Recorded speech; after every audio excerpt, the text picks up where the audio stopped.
Hello everyone, welcome to my coaching classes learn with practical basic to advance. तो आज हम सीखने वाले हैं translation with grammar tips and vocabulary.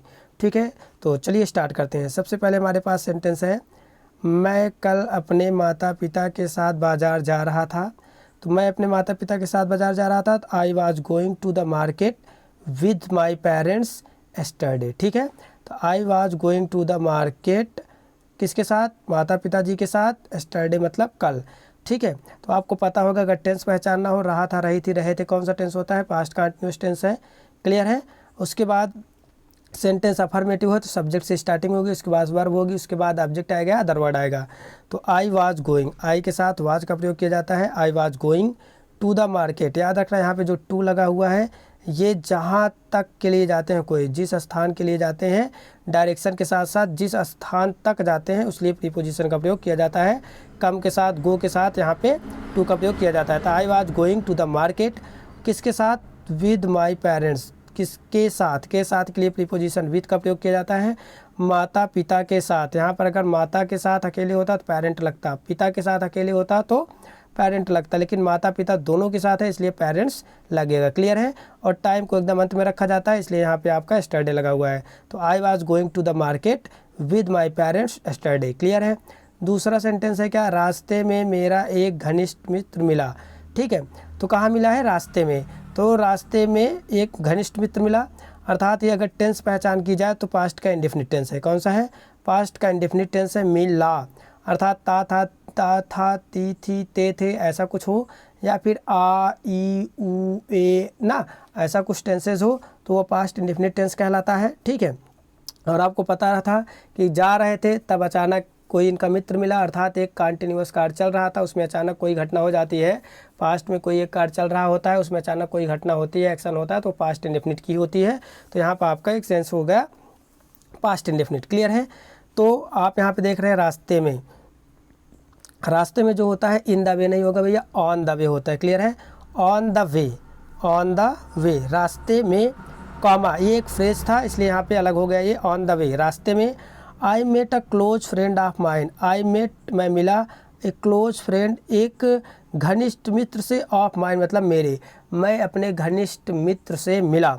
याद रखना यहाँ पे जो मीट होता है वो मेन वर्ब की प्रथम अवस्था है, लेकिन आपको पता होना चाहिए कि पास्ट इंडेफिनिट के अफर्मेटिव सेंटेंस में सब्जेक्ट के तुरंत बाद मेन वर्ब की सेकेंड अवस्था का प्रयोग किया जाता है।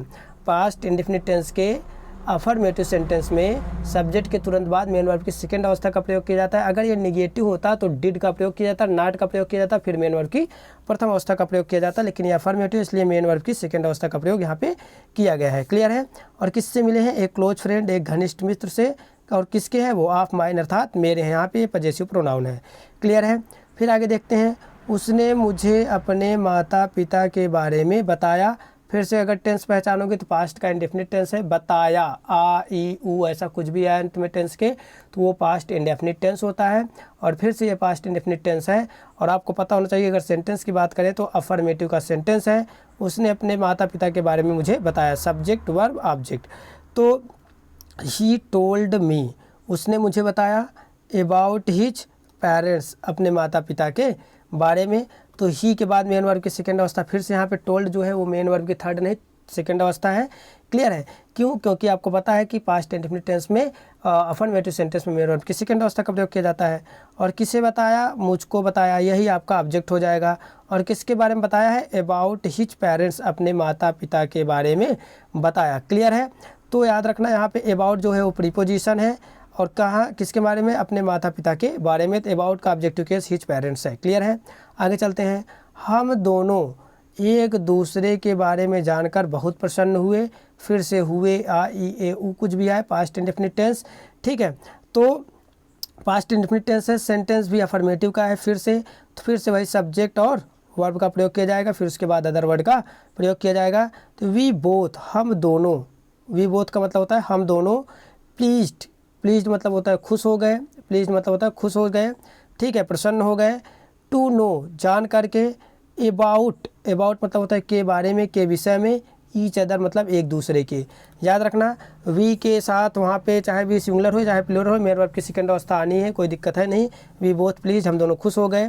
ठीक है, टू नो मतलब होता है जानकर, यहाँ पे जो जानकर मतलब है ये है आपका नॉन फाइनाइट वर्ब। टू है आपका नॉन फाइनाइट वर्ब। क्लियर है, एक फाइनाइट वर्ब, एक सेंटेंस में एक ही फाइनाइट वर्ब का प्रयोग किया जा सकता है। दूसरी तत्काल उसके बाद जो मतलब वर्ब आती है वो फाइनाइट वर्ब होती है। क्लियर है, या तो वो जिरंड के रूप में आए या तो वो इन्फिनेटिव के रूप में आए। ठीक है, जैसे भी आएगी वो इनफाइनाइट वर्ब भी होगी। क्लियर है। उसके बाद है अबाउट ईच अदर, ना के बारे में, ईच अदर मतलब एक दूसरे के बारे में।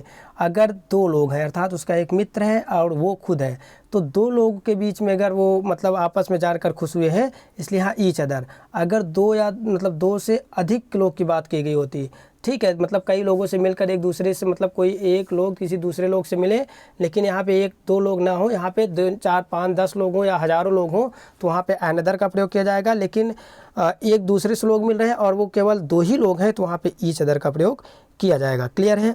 तो यहाँ पे ये आपकी ग्रामर टिप्स हुई कि क्या क्या चीज़ें होती हैं। वोकैबुलरी की बात है तो यहाँ पे हमको नहीं लगता कुछ इंपॉर्टेंट्स है। पेरेंट्स हमने बताया कि पेरेंट सिंगुलर होता है, पेरेंट्स उसका प्लूरल होता है जिसका मतलब माता और पिता होता है। ठीक है। यस्टरडे मतलब होता है बीता हुआ कल, टुमारो मतलब होता है आया आने वाला कल। ठीक है। प्लीज्ड मतलब होता है खुश होना। मेट है यहाँ पे मेन वर्ब की सेकेंड अवस्था। ईच अदर मतलब होता है एक दूसरे से। तो ठीक है, तो इस तरीके से आप ट्रांसलेशन करते रहिए, सीखते रहिए।